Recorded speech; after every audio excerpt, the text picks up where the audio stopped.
Hello everyone. Welcome to Ken studies.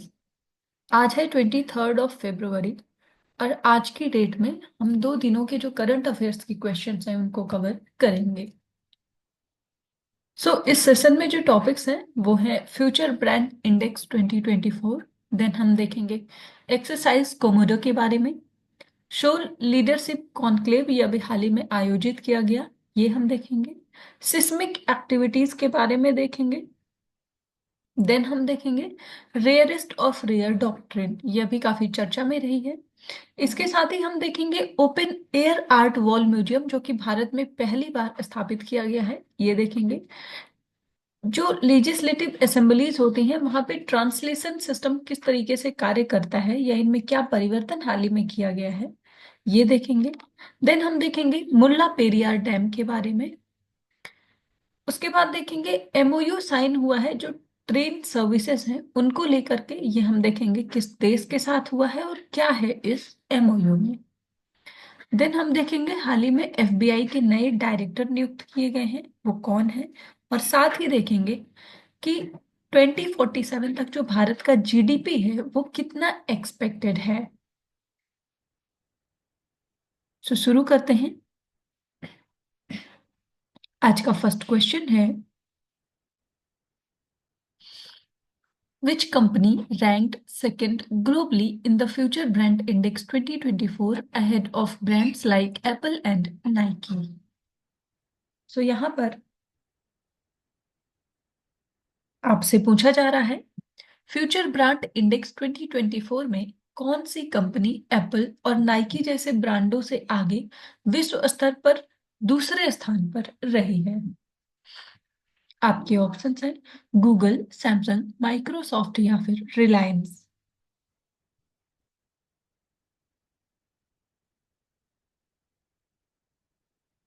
और इस question में आपका करेक्ट ऑप्शन हो जाएगा option D. Future brand index में जो सेकंड रैंक रही है जिस कंपनी की वो है रिलायंस। आप ध्यान रखेंगे इस इंडेक्स में फर्स्ट प्लेस पर है सैमसंग। आप देख सकते हैं Reliance Industries made a significant jump, moving from 13th place in 2023 to second place in 2024 in the Future Brand Index. And the index ranks brands based on how they balance brand purpose and experience, ensuring long-term success. Reliance ranks ahead of well-known global brands like Apple, Nike, Walt Disney, and others. और आपने देखा कि Samsung जो है उसने इस index में top किया है, while Reliance emerged as the only Indian brand in the top rankings. इस इंडेक्स की बात करें तो the future brand index ranks companies by their brand perception strength and their potential for future success. It evaluates brands across 18 attributes such as purpose and experience rather than financial performance. बढ़ते हैं next question की ओर। The term exercise komodo recently seen in the news is related to which of these? यहाँ पर हाल ही में समाचारों में आया जो शब्द है एक्सरसाइज कोमोडो, उससे संबंधित आपसे प्रश्न है कि निम्नलिखित में से कौन सा स्टेटमेंट है जो कि एक्सरसाइज कोमोडो से संबंधित है। फर्स्ट स्टेटमेंट है a multilateral naval exercise hosted by Indonesia to enhance maritime cooperation. And second, a counter-terrorism exercise conducted by the Quad nations in the Indo-Pacific region. And third, a joint military drill between India and the ASEAN nations focusing on land-based security. And fourth, a bilateral exercise between India and Sri Lanka aimed at disaster relief operations. यहाँ पर आपको बताना है कि जो exercise Komodo है वो क्या है या इनमें से किससे संबंधित है।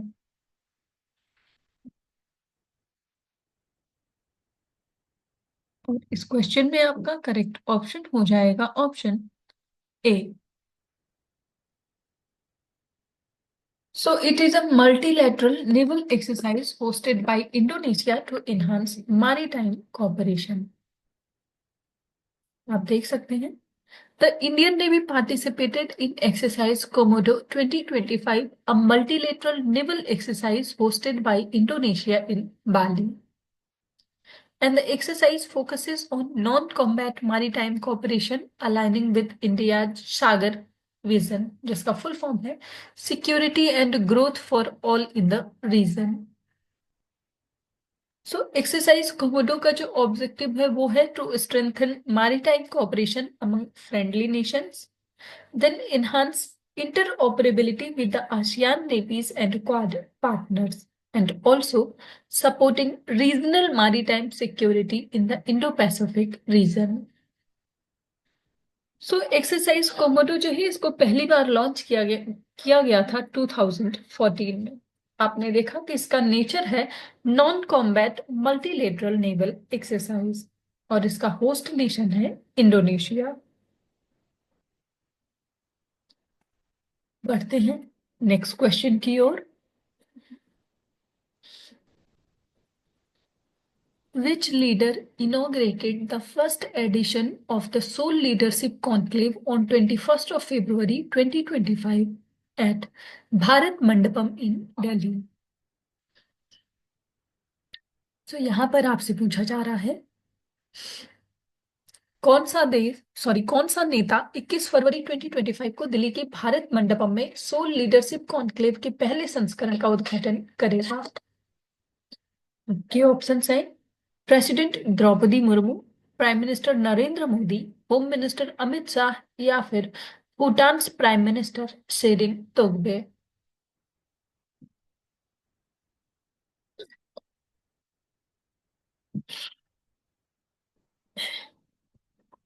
और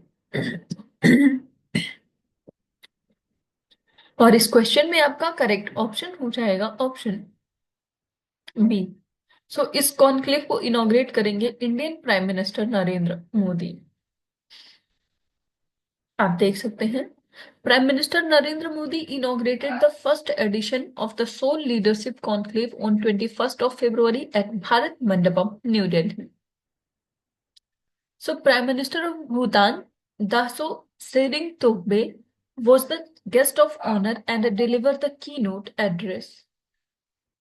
So the conclave held from 21st to 22nd of February and bring together leaders from politics, sports, arts, media, spirituality, public policy, business and social sectors.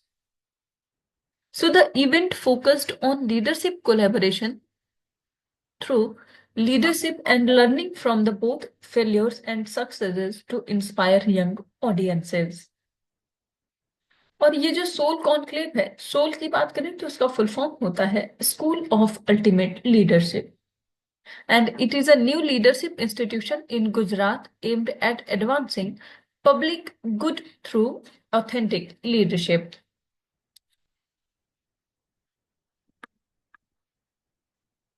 So this soul will provide insights, skills, and expertise to help leaders investigate complex challenges in today's world. And this institution will broaden India's political leadership landscape by offering formal training to those who rise through merit, commitment, and passion for public services rather than political lineage. बढ़ते हैं next question की ओर। Which of the following statements correctly describe the seismic activity in Delhi NCR?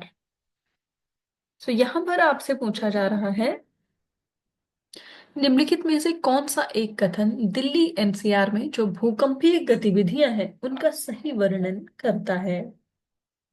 First statement है Delhi is located at the intersection of multiple active fault lines increasing earthquake.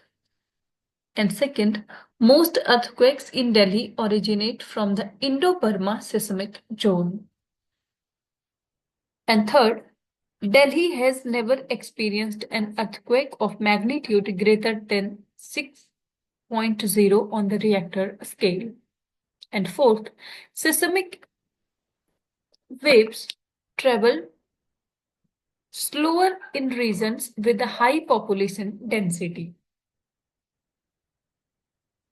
So यहाँ पर आपको बताना है कि Delhi NCR में जो भूकंपीय गतिविधियां होती हैं उनका सही प्रकार से वर्णन किसमें किया गया है। और इस क्वेश्चन में आपका करेक्ट ऑप्शन हो जाएगा option A. So Delhi is located at the intersection of multiple active fault lines, increasing earthquake risk. आप देख सकते हैं।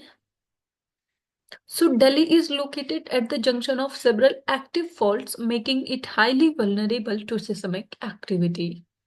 And most earthquakes affecting Delhi originates from the Himalayan seismic belt, not Indo-Burma.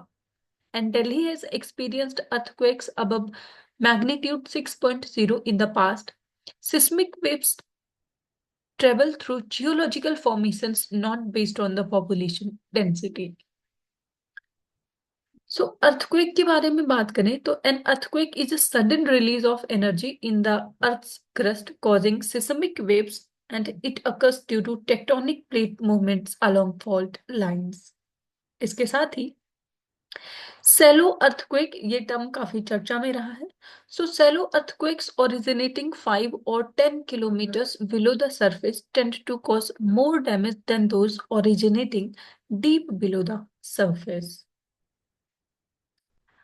सो अगर हम reasons देखें जो दिल्ली में earthquake आते हैं उनके पीछे क्या कारण है, तो उनमें एक तो है सिस्मिक फॉल्ट्स, देन है tectonic stress and soil composition.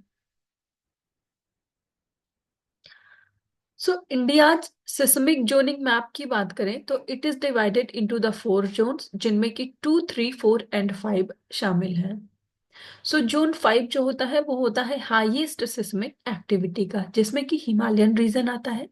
Then zone 4 high risk, जिसमें कि दिल्ली, जम्मू एंड कश्मीर एंड बिहार शामिल है। जोन 3 ये मॉडरेट रिस्क का होता है, इसमें मुंबई, चेन्नई और कोलकाता शामिल है। और जोन 2 जो होता है उसमें लो रिस्क होता है, इसमें आता है जो डेक्कन प्लेट्यू का एरिया है। सो आप ध्यान रखेंगे दिल्ली जो है वो सिस्मिक जोन 4 में आता है। पढ़ते हैं नेक्स्ट क्वेश्चन की ओर। Consider the following statements regarding the rarest of the rare doctrine. So यहां पर दुर्लभतम दुर्लभतम जो सिद्धांत है ये काफी चर्चा में रहा है, उसी से संबंधित कुछ कथन दिए गए हैं जिन पर आपको विचार करना है। सो फर्स्ट स्टेटमेंट है the supreme court has provided a clear numerical threshold to define a rarest of rare case. And second, the doctrine aims to ensure that the death penalty is awarded in a fair and uniform manner. And third, the doctrine is derived from Article 21 of the Constitution, which protects the right of life. और यहां पर आपसे correct statements पूछे जा रहे हैं। आपको बताना है rarest of the rare doctrine से संबंधित यहां पर कितने ऐसे स्टेटमेंट्स हैं जो कि करेक्ट हैं।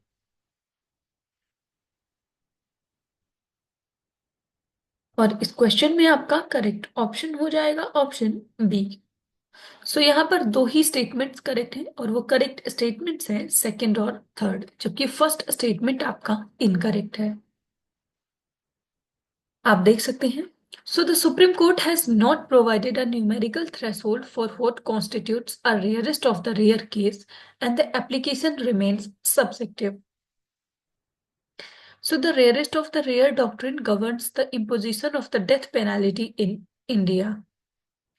And it mandates that capital punishment should only be awarded in exceptional cases where the crime shocks the collective conscience of society. So the doctrine ensures that the death penalty remains an exception rather than the rule, upholding constitutional safeguards. और कुछ ऐसे cases हैं जहां से origin मानी जाती है इस डॉक्ट्रिन की, तो उनमें पहला जो केस है वो है Jagmohan Singh versus state of Uttar Pradesh 1972.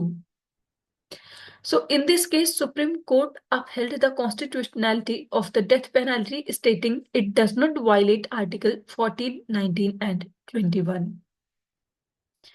And then in Bachchan Singh versus State of Punjab 1980, here the rarest of the rare doctrine was established, stating that capital punishment should be given only in exceptional cases. And the court did not define rarest of the rare, leading to ambiguity. So आप ध्यान रखेंगे, Bachan Singh versus state of Punjab ये जो case है, इसके बाद ही rarest of the rare doctrine को स्टैब्लिश किया गया और इसको डिफाइन नहीं किया गया है कोर्ट के द्वारा। बढ़ते हैं नेक्स्ट क्वेश्चन की ओर। Where was the India's first open air art wall museum inaugurated? तो यहां पर आपसे पूछा जा रहा है, भारत का पहला open air art wall museum कहां पर खोला गया? आपके ऑप्शंस हैं हैदराबाद, चेन्नई, न्यू दिल्ली या फिर कोलकाता। और इस क्वेश्चन में आपका करेक्ट ऑप्शन हो जाएगा ऑप्शन सी। सो ये खोला गया है म्यूजियम न्यू दिल्ली में। आप देख सकते हैं, union minister Jitendra Singh inaugurated India's first open air art wall museum at Mausam Bhavan, New Delhi. So the museum marks 150-year journey of the India Meteorological Department. And it is developed in collaboration with the Delhi Street Art. It transforms IMD's Lodi Road headquarters into a visual narrative. So the artwork showcases India's meteorological advancements and the role of weather science in society. So आप ध्यान रखेंगे, भारत का पहला open air art wall जो museum है ये inaugurate किया गया है नई दिल्ली में। बढ़ते हैं नेक्स्ट क्वेश्चन की ओर।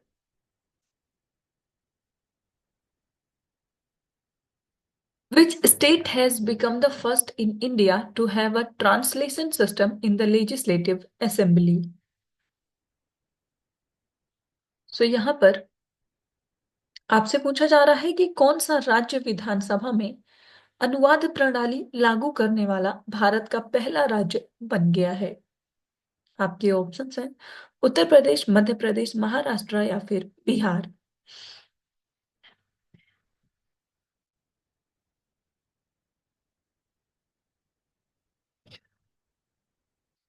और इस क्वेश्चन में आपका करेक्ट ऑप्शन हो जाएगा ऑप्शन ए। ऐसा करने वाला राज्य है उत्तर प्रदेश। आप देख सकते हैं, so Uttar Pradesh Assembly becomes the first in the country with the translator facility, and the proposal will be reviewed by the ruling committee and implemented after approval. So Chief Minister Yogi Adityanath oversaw translation rehearsals in Awadhi, Braj, Bhojpuri, Bundelkhand and English. So आप ध्यान रखेंगे, translation system को legislative assembly में लागू करने वाला जो पहला राज्य है वो है उत्तर प्रदेश। आप देख सकते हैं, consider the following statements regarding Mulla Periyar dam. So यहाँ पर मुल्ला पेरियार बांध से संबंधित कुछ कथन दिए गए हैं जिन पर आपको विचार करना है। फर्स्ट स्टेटमेंट है, it is located at the confluence of the Mullayar and Periyar rivers and is entirely within Kerala. And second, it was built to divert a part of the best flowing Periyar River to supply water to Tamil Nadu's arid regions. और यहां पर आपसे correct statements पूछे जा रहे हैं। आपको बताना है, मुल्ला पेरियार डैम से संबंधित यहाँ पर कौन से ऐसे स्टेटमेंट्स हैं जो कि करेक्ट हैं?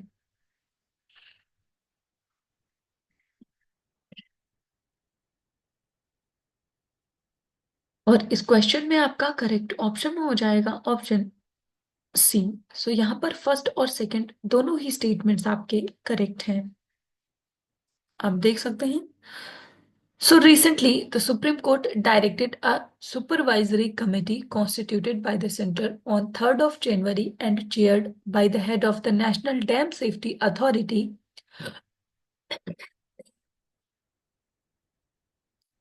to look into the issues raised by Tamil Nadu against Kerala over maintenance of the 125-year-old Mullaperiyar Dam.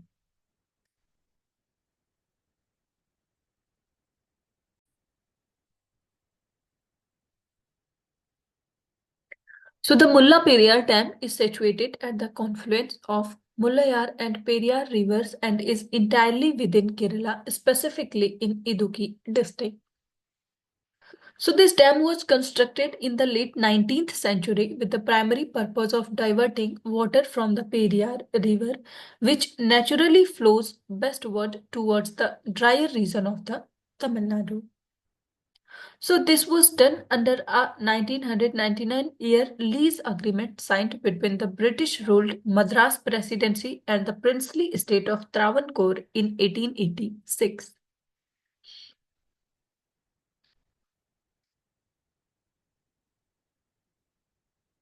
इस डैम की बात करें तो ये डैम केरला में सिचुएटेड है, जबकि इसको ऑपरेट और मेंटेन किया जाता है तमिलनाडु के द्वारा।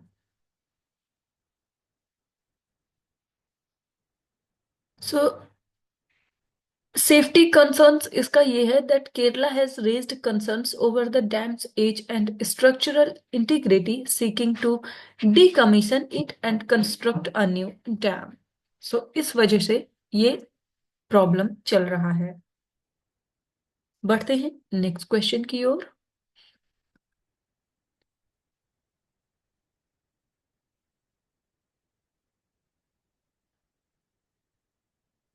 With which neighboring country did India sign an MOU to train 150 civil service officers over 5 years?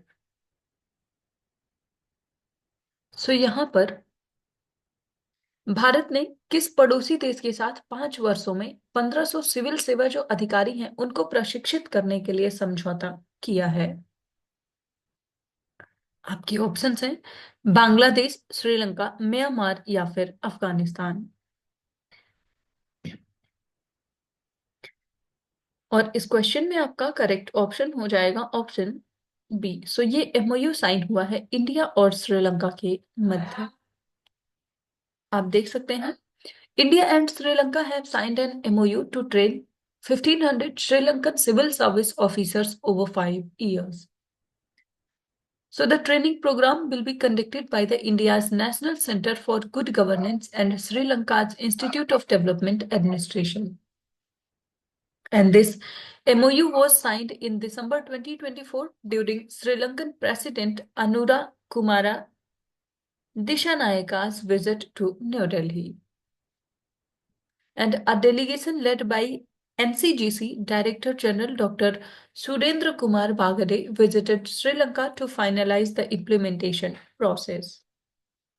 So the first batch of 40 Sri Lankan officers will undergo training soon, with a total of 8 training modules planned annually.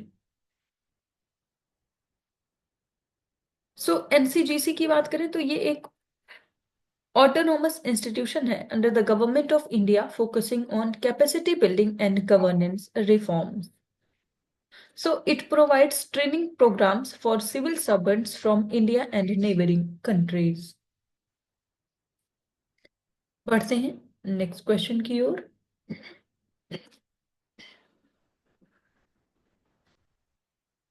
Became the first Indian American to be appointed as the director of the FBI. यहाँ पर आपसे पूछा जा रहा है FBI के निदेशक के रूप में नियुक्त होने वाले पहले भारतीय अमेरिकी कौन बने हैं? आपके ऑप्शंस हैं विवेक रामास्वामी, काश पटेल, नीरा टंडन या फिर अजय अजीत पाई। आपको बताना है हाल ही में एफबीआई का निदेशक कौन नियुक्त किया गया है। और इस क्वेश्चन में आपका करेक्ट ऑप्शन हो जाएगा ऑप्शन बी। सो ये नियुक्त किए गए हैं काश पटेल। आप देख सकते हैं काश Patel has been appointed as the ninth director of the FBI, becoming the first Indian American to hold the position. So he was confirmed by the 51-49 vote in the Republican-led Senate, and he succeeds Christopher Wray as the director of FBI.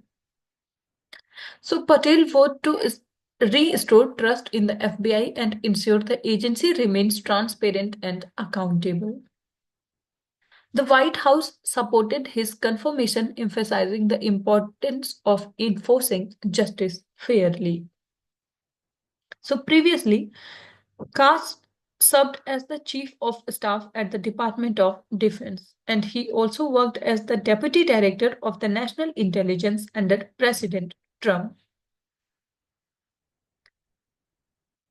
So FBI की बात करें जिसका full form होता है federal bureau of investigation. So it is a domestic intelligence and security service of the United States and its principal federal law enforcement agency.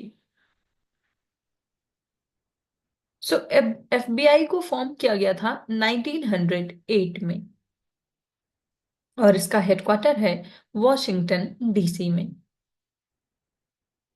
बढ़ते हैं next question की ओर। Which report projected India's transformation into a high-income country with a GDP of 23 to 35 trillion dollar by 2047? तो यहाँ पर आपसे पूछा जा रहा है किस रिपोर्ट ने 2047 तक भारत के 23 से 35 ट्रिलियन डॉलर के सकल घरेलू उत्पाद के साथ एक उच्च आय वाले देश में परिवर्तन का अनुमान लगाया है। आपके ऑप्शन है India Growth Report by RBI. Second, World Economic Outlook by IMF. Third, Economic Survey of India 2025 या फिर Bain and Company and NASSCOM report. और इस क्वेश्चन में आपका करेक्ट ऑप्शन हो जाएगा ऑप्शन डी। सो ऐसा करने वाली रिपोर्ट है Ben and company and NASSCOM report.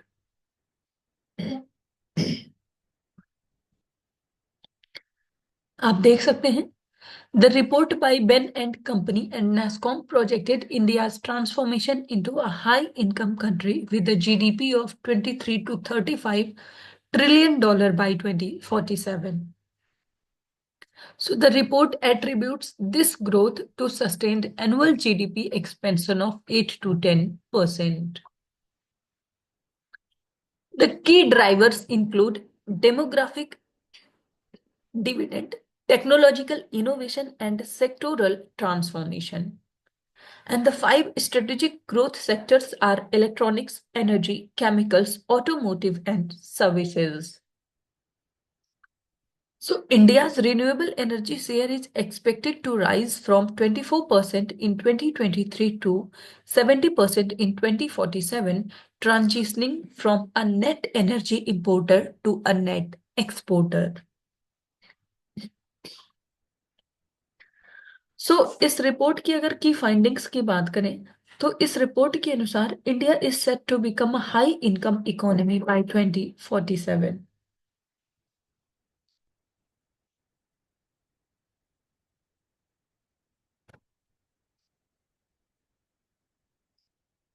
तो आज के करंट अफेयर सेशन में इतना ही।